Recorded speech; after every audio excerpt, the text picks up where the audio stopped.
Monday, Monday. Can't trust that day. Uh-oh. Sounds like somebody's got a case of the Mondays. Sometimes it just turns out that way. Tell me why I don't like Mondays. Tell me why I don't like Mondays. Tell me why. Oh, come Monday, it'll be alright. When you come in on Monday and you're not feeling real well, does anyone ever say to you, sounds like someone has a case of the Mondays? No. No, man. I believe you get your kick saying something like that, man. Just another manic Monday. This is the Ross Kaminsky Show.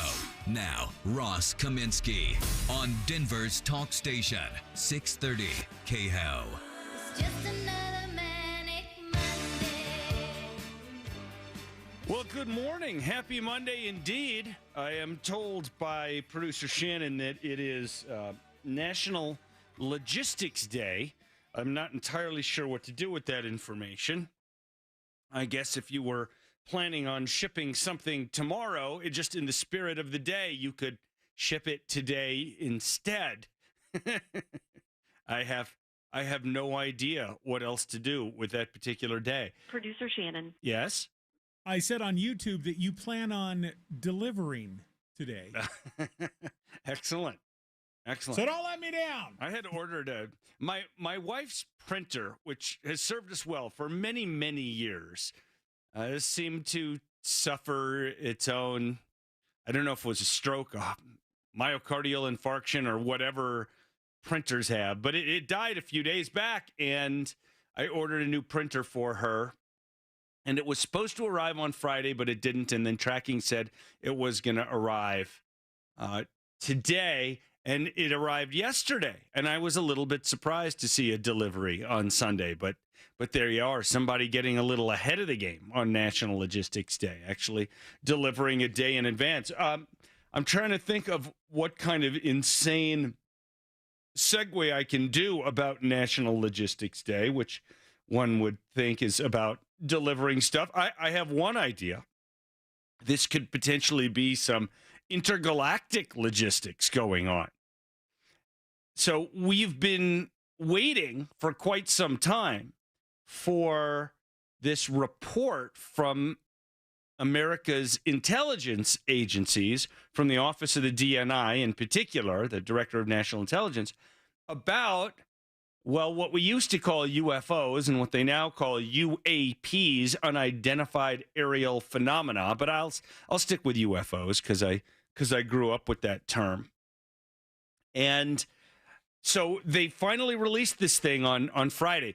So this was in one of the, maybe it was the Trump tax reform. It was in some bill that didn't seem to have anything to do with any of this, but they stuck in a requirement. I don't remember, it doesn't matter what bill it was, but they stuck in a requirement for the intelligence community to put out a report by June of this year regarding UFOs.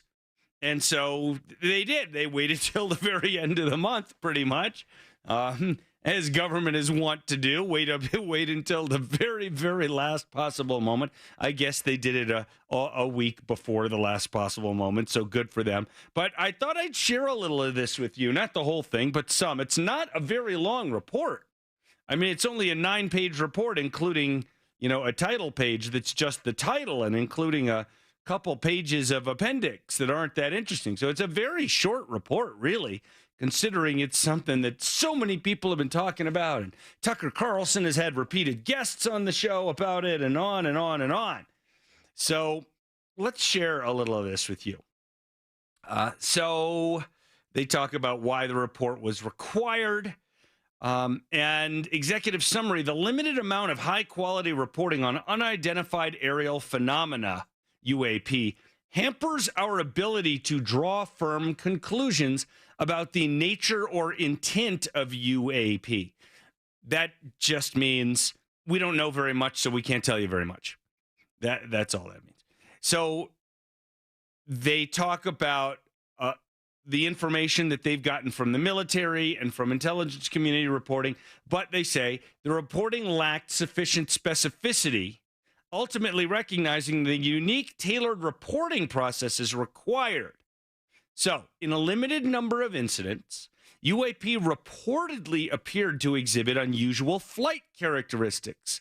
These observations could be the result of sensor errors, spoofing, or observer misperception and require additional rigorous analysis. There are probably multiple types of UAP requiring different explanations based on the range of appearances and behaviors described in the available reporting. UAP clearly pose a safety of flight issue and may pose a challenge to U.S. national security. I'll get back to that in a second. They also talk about how they need more consistent consolidation of reports and standardized ways to report and increased collection and a streamlined process for screening reports across a broad range of data that will allow for more sophisticated analysis of UAP. Okay, so limited data leaves most UAP unexplained. And in fact, of 144 reports that originated from government sources, they were only able to explain one, and that was a deflating high-altitude balloon. 80 reports of the 144 involved what they call observation with multiple sensors. Most reports describe UAP as objects that interrupted pre-planned training or other military activity. Now, one of the obvious, I shouldn't say obvious, one of the interesting things about this that I think requires a certain Bastiat-like sort of thinking is, you may wonder, why is it that so many apparent UFOs, UAPs, seem to be reported around military bases? And some may think, well, there must be some reason that the little green men from outer space are going around military bases, like they want to see what we're doing, and they want to test us and all this kind of stuff. But it could simply be that around military bases, we have a lot more sensors, right? There's a lot more radar. There's people looking in the sky. There's airplanes flying around. There's all kinds of stuff going on around military bases. That means that even if these things were sort of uniformly distributed around the country, whatever they are, even if they're just sensor errors, that they are going to show up more in the place with more sensors. Now, as far as the sensors that we use, typically U.S. military sensors, and now I'm going to quote from the report, are designed to fulfill specific missions. As a result, they are generally not well suited for identifying UAP. Sensor vantage points and the numbers of sensors concurrently observing an object play substantial roles in distinguishing UAP from known objects and determining whether a UAP demonstrates breakthrough aerospace capabilities. Now, that's an interesting concept. We'll talk about that in a second, too. Optical sensors have the benefit of providing some insight into relative size, shape, and structure. Radio frequency sensors provide more accurate velocity and range information. Then they go on to talk about why these things tend to cluster around U.S. training and testing grounds. I already talked about that already. In 18 incidents described in 21 reports, observers reported unusual UAP movement patterns. Some appeared to remain stationary in winds aloft, move against the wind, maneuver abruptly, or move at considerable speed without discernible means of propulsion. So imagine let's go off into our science fiction world for a minute. Imagine a spaceship that doesn't seem to have any kind of engine on it, moving faster than, first of all, just moving fast would be one thing, but then moving faster than any current technology that we know of could explain. They say, the intelligence community say, that the UAP documented in this limited data set demonstrate an array of aerial behaviors, reinforcing the possibility that there are multiple types of UAP requiring different explanations. And then they share what some of the explanations might be. By the way, as I read this thing, I just think to myself, there are probably a bunch of really annoyed people at the DNI and in our intelligence community thinking, I can't believe we're wasting our time writing about this stuff when China's doing what it's doing in Russia and Iran and North Korea and you know, the Al-Qaeda to the extent that they're still around, and ISIS and blah, blah, blah, blah, blah. And we have to write about this. I just get that sense like, are you people really buying this enough that you need us to write this report? Anyway, I could just be whatever, projecting or assuming or something there. Oh, a listener sends a text. Ross, with all this UFO talk, has anyone noticed the Borg have landed at the Air Force Academy in Colorado Springs? If you mean the woke, politically correct Borg taking over the minds of our young cadets, indeed I have noticed. And later this week, we are going to be joined by retired U.S. Air Force 3-star general, very, very senior dude, named Rod Bishop, and also a retired Air Force colonel who have started a group called STARS, S-T-A-R, is it? I think it's 2 S's on the end. 2 R's or 2 S's? 2 S's on the end. No, 2 R's. S-T-A-R-R-S. And they are all about making sure that we don't let radical wokeism and critical race theory and all this kind of stuff infect our military academies. So that is coming up this week. So yes, I have noticed that if that's what you mean, that the Borg have landed at the Air Force Academy. We've noticed that. Okay, so what are some of the possible explanations for these things being reported as UFOs? Airborne clutter. Objects include birds, balloons, recreational unmanned aerial vehicles like drones, airborne debris like plastic bags that muddle a scene and affect an operator's ability to identify true targets, such as enemy aircraft. Number 2, natural atmospheric phenomena, which may include ice crystals, moisture, and thermal fluctuations that may register on some infrared and radar systems. Number 3, government or industry developmental programs. Some UAP observations could be attributable to developments and classified programs by U.S. entities. We are unable to confirm, however, that these systems accounted for any of the reports that we collected. So it's a theory, but they haven't, either they weren't able to prove that any of them explained the sightings, or maybe some of these things were classified and they're just not going to talk about them. Foreign adversary systems. Some may be technologies deployed by China, Russia, another nation, or a non-governmental entity. That would certainly be one of the scariest. And then other. Although most of the UAP described in our data set probably remain unidentified due to limited data or challenges to collection, processing, or analysis, we may require additional scientific knowledge to successfully collect on, analyze, and characterize some of them. So they're not saying out loud little green men from another galaxy, right? Or from a distant spiral arm of our own galaxy, as you might have learned about in Hitchhiker's Guide to the Galaxy.